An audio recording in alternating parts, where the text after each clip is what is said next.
असेल तर तिला ऍडजस्ट करायला आपण शिकलं पाहिजे, किंवा सासूने सुद्धा तुमची सून मॉडर्न नाही ना, तिला थोडंसं ऍडजस्ट केलं पाहिजे, तिच्या विचारांना म्हणजे कुठेतरी वाव दिला पाहिजे.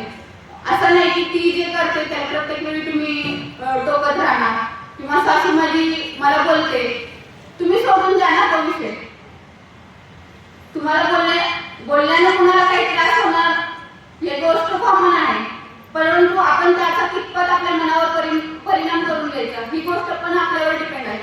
इथे येणारी प्रत्येक स्त्री आता सकाळी स्वयंपाक करून आली असेल, घरातलं सगळं आवरून आला असालच ना तुम्ही.